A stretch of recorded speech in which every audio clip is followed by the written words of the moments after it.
We are now through two preseason games and the majority of training camp for the Cleveland Browns here in 2025. Starting to get really some answers to a lot of the burning questions as far as the Browns roster, what it's going to look like come week one against the Bengals. We're going to go a little more depth on that now, and certainly with some thoughts about how the Browns should handle their final preseason game. Browns 3D on the OBR streaming network begins now.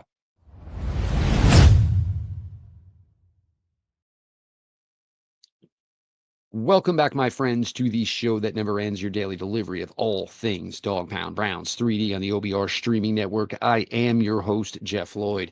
We appreciate each and every one of you that come on out to the OBR.com each and every day for your favorite written content, Browns related, from our great, fantastic group of writers. While you're over at the OBR.com, I highly suggest you look into the VIP package. You will get the insider forums. You will get access to Ask the Insiders. And right now, it is still bundled with a subscription to Paramount Plus, which, if you're a UFC fan, just absolutely has to be a great deal. Browns UFC for one small monthly price. Get all over it. Everybody that comes out to the support of the OBR streaming network, beginning nightly at 6 p.m. with Browns 3D. I don't know if you guys have seen yet. There are some changes, obviously, here to the streaming network. Um, More to come on that, certainly in the days and weeks to come. We're going to crush it. It's just what we do here, and we will continue to do so. Continue support and thank you for everybody in that regard. Make sure you subscribe to the OBR on YouTube. Make sure you subscribe to the OBR over on Twitch. We're going to get to my thoughts here on where the roster is currently at after two preseason games and the majority of training camp done. Going to do another episode tomorrow. One of my absolute favorites, diehard Cleveland Browns fan, one of PFF's greatest workers, John Costco. If you followed me in the past, John and I have done some great work over the years, and hopefully trying to continue to do that as we are here now, of course, with the OBR. First, we guess jump right in 2 feet into the pool here, the quarterback position. My thoughts from yesterday, Dillon Gabriel. Dillon Gabriel plays quick. The superlatives that have been told to us by media about what the Browns feel about Dillon Gabriel, about his processing speed, certainly about his knowledge of the playbook, whiteboard video, all that stuff. It certainly shows. What kind of impressed me yesterday is you got to keep in mind it was time missed for Dillon Gabriel. So, I guess all in total, he was probably sort of, halfway on the shelf for over a week. Got into it, during Eagles practices. Didn't go well.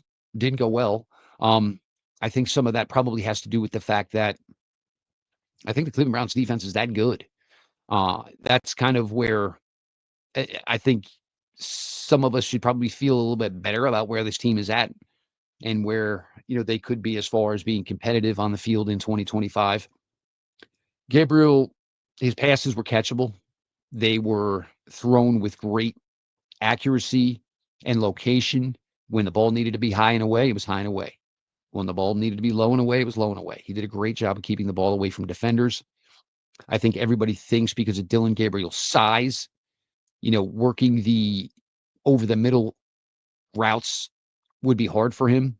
Wasn't the case yesterday. Where we're at, and I think Shedeur Sanders just has more overall tools, just a physically better arm. I think if you could combine some of Dillon Gabriel's strengths with some of Shedeur Sanders' strengths, that would have been a quarterback the Cleveland Browns probably could have stayed at number 2 in the draft and drafted. Do I think either one of these guys are potentially the long-term answer? At this point, no, and nobody should feel differently. We'll see how much of an opportunity we get to see these guys in the weeks and months to come, and whether or not they can actually put themselves in contention from keeping the Cleveland Browns from addressing a quarterback in the first round of next April's draft with one of their 2 selections. As far as this week, where we believe it's going to be more of a dress rehearsal and we're probably going to see most of the regulars, Coach Stefanski spoke today and said that this is going to be handled more like a game week, which is the way it should be. I'll start. If there's any possibility that they are going to play Kenny Pickett, I think it is an absolute huge mistake. I don't need to have Narcan put into the Kenny Pickett as the starting quarterback for the Cleveland Browns in week one camp. Don't need it. Makes no sense. If that's the case, and I've been stout against it, start Joe Flacco. Let Joe go out there. If your plan is not to play Joe Flacco, which I can completely understand, let's not go with Kenny Pickett. You're going to be in a difficult situation as far as if you want to give one rookie the start over the other because you are going to play starters. And if you think about it, starters are going to play. Maybe it's 2 drives. Maybe it's 3. At best, it's 4. So if that's the case, I would go with a rotation of Sanders or Gabriel. Me, I would start Sanders. If you want to be the ones to start Gabriel, that's fine as well. But alternate. I would say alternate those first 4 series and let Dylan Gabriel and Shedeur Sanders play with the starters. These guys have both shown well enough to this point. We understand they're not going to start week 1, but they have both shown enough to this point where they need to have a little bit more put on their plate. So no, don't start Joe Flacco. By all means, do not start Kenny Pickett. Start Shedeur Sanders or Dylan Gabriel. Alternate the first 4 drives with starters. Get the starters the heck out of the game. And then however you want to chop the remaining part of the game up 50-50, have one of them play the rest of the first half into the third quarter, have the other one continue from there. That is more than fine with me. That's where we're at currently on the quarterbacks. Your quarterback room going into week 1, in my opinion, should be Joe Flacco. In my opinion, Shedeur Sanders number 2, Dylan Gabriel number 3, and Kenny Pickett. Call the Saints, call the Rams. There's somebody that'd be willing to give up something for Kenny Pickett. Find that team. And there's no reason for Kenny Pickett to be here anymore, in my opinion. The running back room has obviously vastly changed with the Quinshon Judkins news. At the time of this recording, Quinshon Judkins is still not under contract. I expect that to change by Tuesday when the Browns hit the practice field. If it doesn't, there's certainly an explanation that needs to be given as to why Quinshon Judkins is not signed. And if it's because Quinshon Judkins is looking for a guaranteed contract, baby, that one left. That one left the gate a long time ago. Get him done to a deal. Get him in. Quinshon Judkins will not play in the final preseason game, in my opinion, nor should he. Jerome Ford has not played yet this summer. Get Jerome a couple of reps. Certainly get Dylan Sampson some reps. Finish it out with the Travion Williams. Finish it out with Amani Marshall, who I think has looked really good to this point. You're going to carry a 4th running back. My guess is it's going to be Travion Williams, and you're going to try to get Amani Marshall to the practice squad. I think Amani Marshall in this Browns running system is a nice fit. I think he has the right blend of intelligence, discipline, and anticipation. Again, this is not a guy that I anticipate much out of, perhaps ever. But he does kind of fit the way the Browns want to tote the rock. His style kind of blends in with it. You got to get Joe Judkins coached up quickly.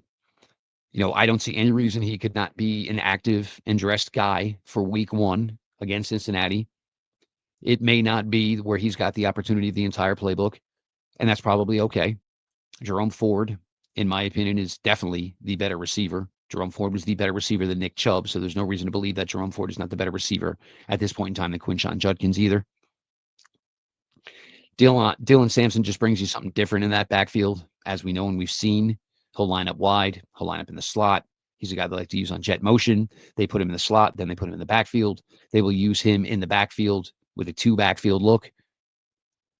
This is, the Browns are going to get what they were hoping for as far as the running back room and what they wanted within that room.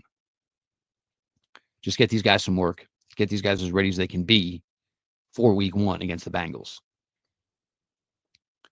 The wide receiver room. Jerry Jeudy has been a menace all camp. It's really been impressive that the move the Browns made to get Jeudy here automatically extended him.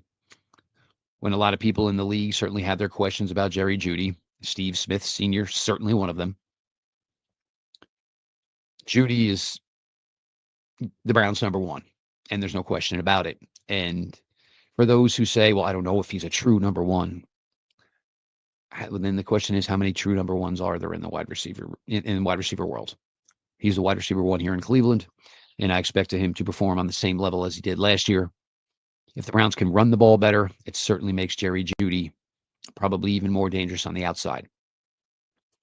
Cedric Tillman played yesterday, and I think that was honestly the right move. Cedric brings something to this room that not anybody else in that room has. He's just got some overall raw size. Looks more like a small tight end than he does a wide receiver. Good work over the middle. Runs the dig routes well. Runs the skinny post well. Runs the post well. Week 7 through 12 last year, he was really, really coming on. Unfortunately, we all know how that ended for Cedric Tillman. Deontay Johnson, it's just not working as I anticipated. There hasn't been a sign yet of Deontay Johnson that he's that same player that was a big-time producer for the Pittsburgh Steelers. Does he go out there and maybe show well in the preseason finale that can maybe change people's minds? I guess. But to this point, I don't think, and it was obviously a very small investment that the Browns put into Deontay Johnson, but I don't think that gamble on Deontay Johnson is currently working out like the Browns were anticipating or hoping for. Jamari Thrash, it was said a million times last year, the Browns, their own stubbornness, needed to play some of these younger players more last year. Jamari Thrash was obviously one of those guys that needed to see more time. He didn't. Jamari Thrash busted his butt the entire offseason, was a big talk of spring, was a big talk of training camp, has been a good producer thus far through joint practices and preseason games. Got open a bunch yesterday, showed the ability to catch the ball, whether it was in on his numbers, high and away, low and away. I think Jamari Thrash right now is your Browns' number 3 wide receiver. And Jamari Thrash is kind of Spanish archering Deontay Johnson further down the depth chart and maybe off the final 53 altogether. After that's where it gets interesting. Isaiah Bond has now been signed to a 3-year contract. Isaiah Bond is in the mix. Isaiah Bond is going to make the final 53. Doesn't necessarily mean he's going to dress week 1. Isaiah Bond has a long way to go. It's not like Quinshon Judkins, where Quinshon Judkins was in here for rookie camp, for mini camp, for OTAs. Judkins was here for those things. So he's got a good amount of knowledge. Certainly has a ways to go. Bond is coming in here 100% blind. The first hope is that he's in shape and ready to go. And not just, working out, catching passes, which is probably all that he's been able to do, but it's getting pads on, it's getting to work. I think a lot of people are talking about, him as being a factor in the return game. I just don't see it. He had 5 returns in high school, wasn't nothing stellar. He only had 2 punt returns in college, 0 kick returns. 2 of those punt returns were in Alabama, and if you all know, he played his last season at Texas. I like the idea of Isaiah Bond being here.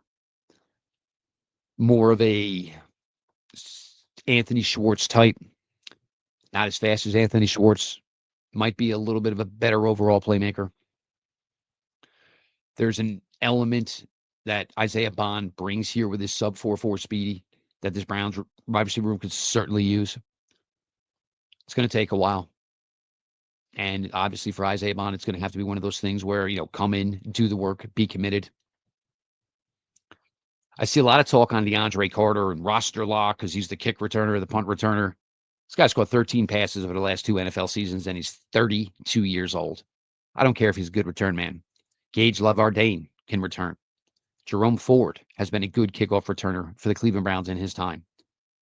The Browns are not a team that can afford the luxury of just having a steady return man. You're a 3-14 team. You are in a roster transition in a lot of positions.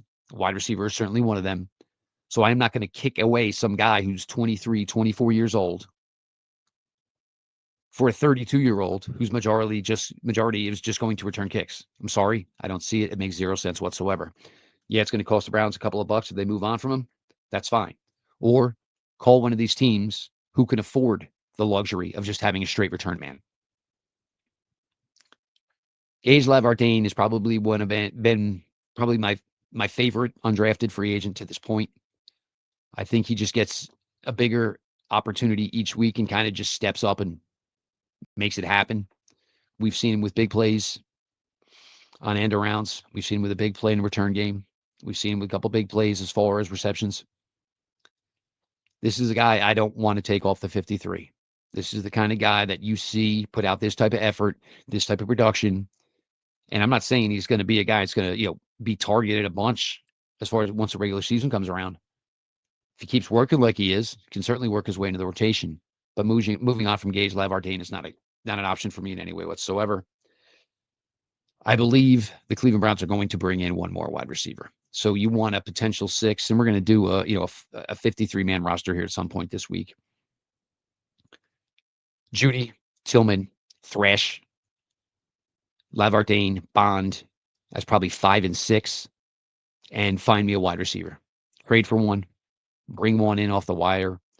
I know a lot of people kind of like Caden Davis, and I'm not going to lie to you. I think Caden Davis has done some really, really nice things. But there's probably guys you can get through trade who I would like better.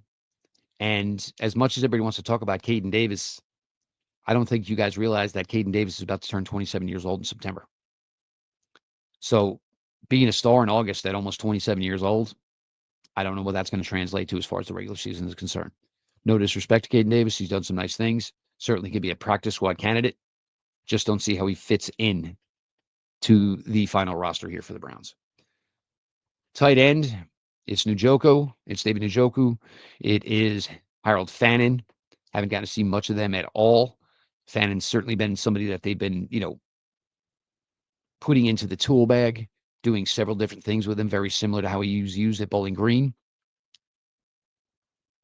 I think your third tight end may be here, Brandon Bates. I think you just want to establish blocker. Somebody that if he's open, you can throw it to him, he's going to do something with. That third tight end position certainly is, something you're going to look to here at this point. Starting offensive line, we know well. DeJuan Jones played yesterday. I think a lot of people were curious as to why DeJuan Jones played yesterday when the other starters didn't. Look, you're putting this guy out there at left tackle, which he doesn't have much experience with. He certainly is younger than the rest of his starting counterparts. He needs the reps. And I think part of it is DeJuan Jones has really shown you so much commitment and so much effort as far as getting his weight under control that you're going to give him this opportunity at the left side. I did, episode, I don't know, weeks back, month back, where the Browns have 3 third-year players who could about to be something good for this team, something significant for this team. And it is DeJuan Jones, it is Cedric Tillman, it is Isaiah McGuire. These guys are in a prime opportunity to step up and kind of be more prominent names as far as when folks talk about the Cleveland Browns. The reserves, Tevin Jenkins, week 1, it wasn't great. Tevin Jenkins, week 2, was fantastic. PFF grade over 86. The guy nobody's talking about right now, Luke Whippler. It's been a rough first 2 years for Luke Whippler. Former 6th-round pick, former Ohio State Buckeye, Jersey boy, one of the most prominent high school programs in the country here in New Jersey, in St. Joe's Montville. He's really, really done a nice job so far this summer. There's some nice footage of him getting his initial down block, getting to the second level. You saw it on the Imani Marshall touchdown yesterday. If you didn't, go back and look at it. He was the one that set it up. Marshall was the one that was smart enough to make the cut off of the Whippler block into the end zone. Zach Zinter, I'm okay with Zach Zinter in a reserve role, but it's kind of up and down right now. And it certainly doesn't help for a guy like Zach Zinter, who was a standout at Michigan. The work here is so much spotty. It's not consistent. It certainly doesn't help with development. It's the life, man. It's the way it goes. Cornelius Lucas, we're certainly waiting to hear as he left early yesterday. I don't think Coach Stefanski got to it today. Hopefully we can get a little bit more of that on Tuesday as to where Cornelius Lucas is. When you got a 30-something-year-old left tackle, when you got I'm at right tackle, when you got DeJuan Jones, who certainly had his own injury history at left tackle, you need that swing tackle to be good and ready to go. And for Cornelius Lucas, obviously health is huge here. Defensive end and defensive tackle, And if you guys caught the post game last night, and again, certainly a little bit different crowd on the post game, and as maybe you saw on social media today, certainly a couple changes going on here at the OBR. It's great to have conversations with positional rooms when you're too deep. And that's kind of where the Browns are at right now. Myles Garrett walked out Morgan Wallen last night. And for anybody that I saw some people, Myles looks so weird. Myles is a Texas boy, bro. Putting on a pair of boots and a hat, man. There ain't nobody in Texas that at some point in their lives haven't worn cowboy boots and a cowboy hat. It's a rite of passage down there. It's just the way it goes. Isaiah McGuire, 6 reps yesterday.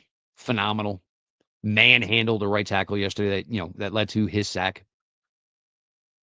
There's a difference in Isaiah McGuire. My question with Isaiah McGuire was always going to be, was he going to have the athleticism and the quickness to be able to pair with his sound run defense?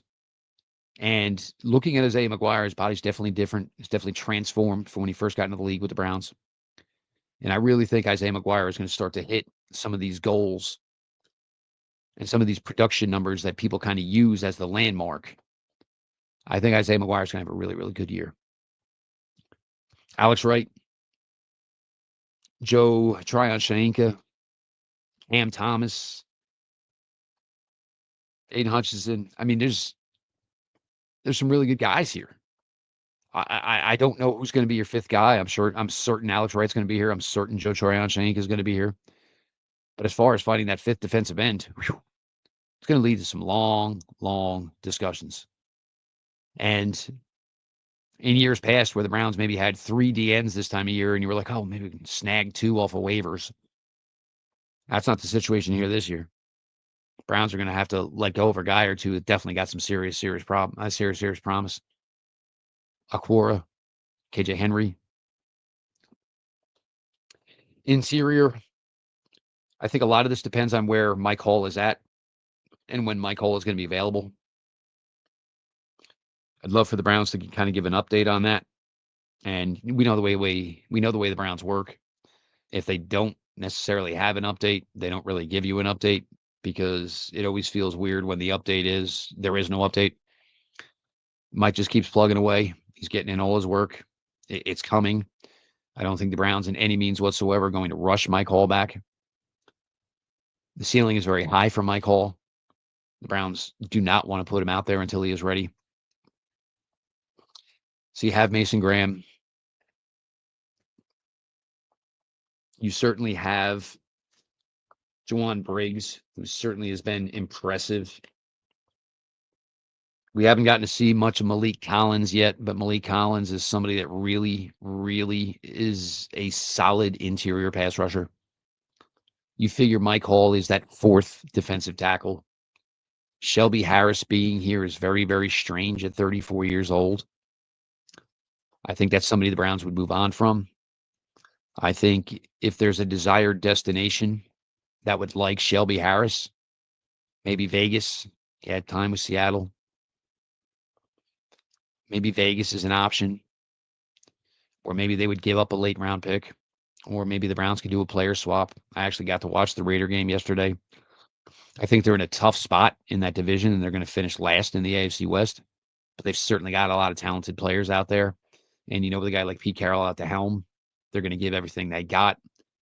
But Shelby Harris just feels like he's in a really, really weird spot here with this team where a 34-year-old doesn't necessarily want to be the 5th option, doesn't want to be the guy who could possibly not dress on game day. This Browns defensive line between the interior and between the edges is loaded. It's absolutely loaded. Jim Schwartz has got to be licking his chops. This defensive line should be able to perform a hell of a lot more like they did in 2023 than they did in 2024. Myles right now, when you heard it from the Eagles beat writers, there was one guy, and he must have had 20 sacks this week in 2 joint practices. Myles Garrett is an all-time high right now. It's another defensive player of the year honor is probably well within sights. for number 95.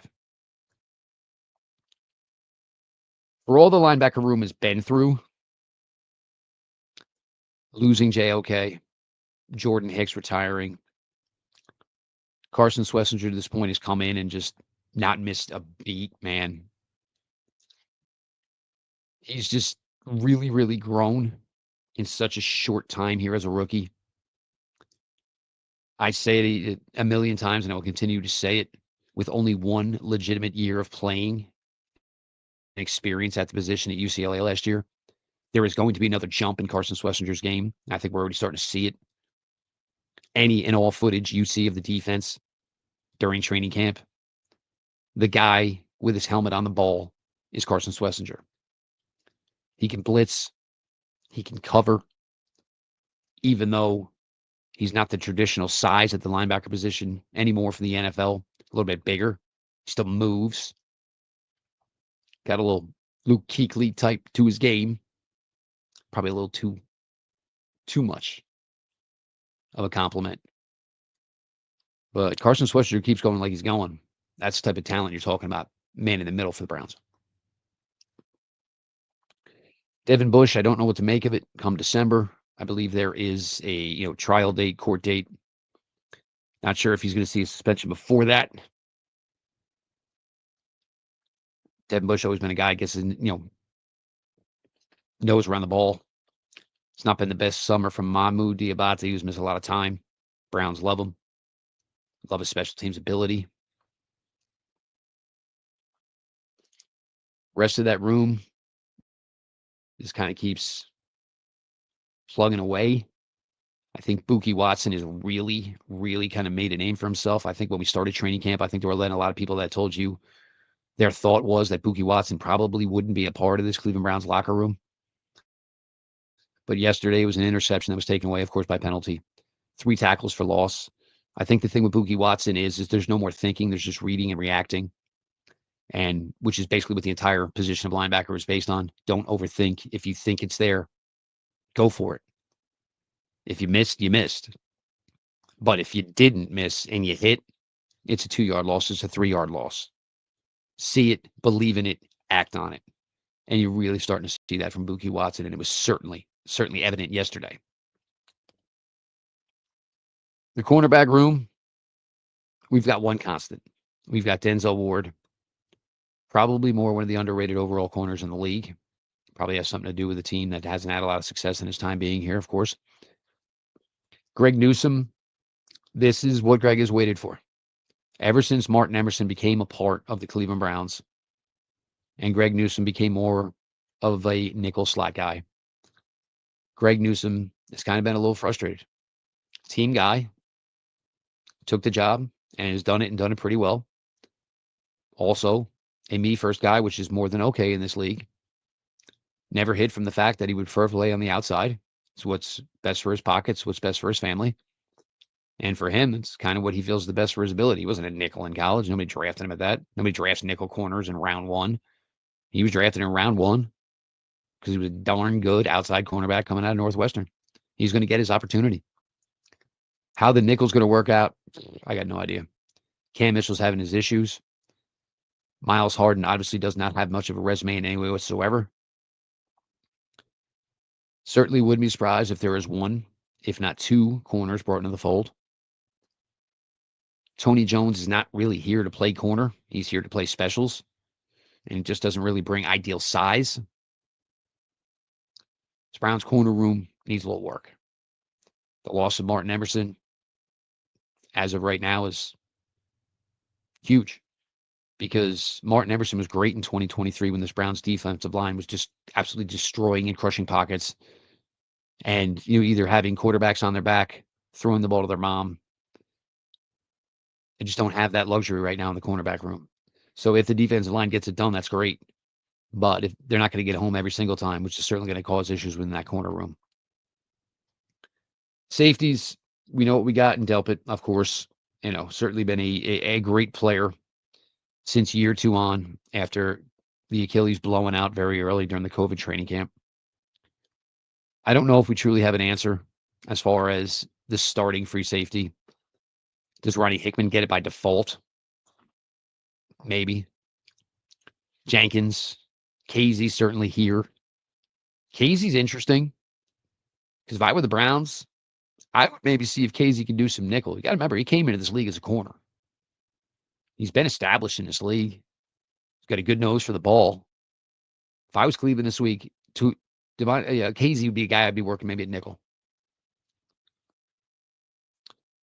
McMillan, the undrafted free agent out of Pitt, looks the part, man. Big guy, long, lean, gets around the ball, plays specials. I'm all right with kind of keeping this kid around. But your biggest area of concerns right now for the Cleveland Browns are certainly you maybe want to get one more guy with a little bit more established production in the NFL at the wide receiver position. You want to find me just a big old 6'6", 265, 270-pound ogre blocker of a tight end. Let's go. Get him in here. Need some corner help. No question about it. For this week, again, I don't need to see Kenny Pickett. I don't want to see, you pull out the paddles and try to revive this Kenny Pickett as a possible starter for this team. We know it's Joe. If Kenny didn't win the job because of injury, I'm sorry. It's tough. Stinks. Whatever you want to say about it. I don't think he was ever going to beat out Joe Flacco anyway, so I'm not going to lose much sleep over it.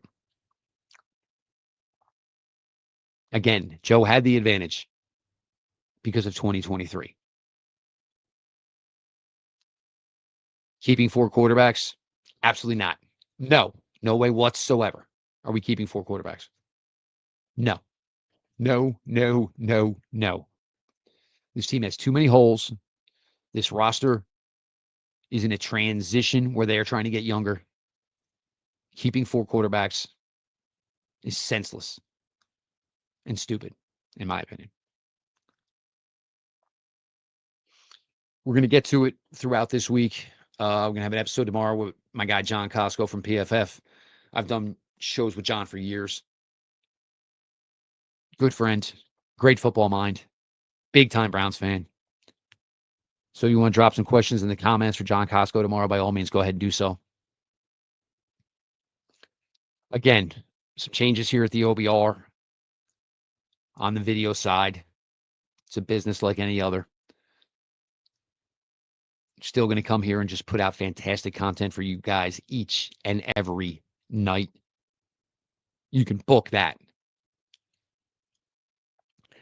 Head on over to theobr.com for all your favorite content from our fantastic group of writers.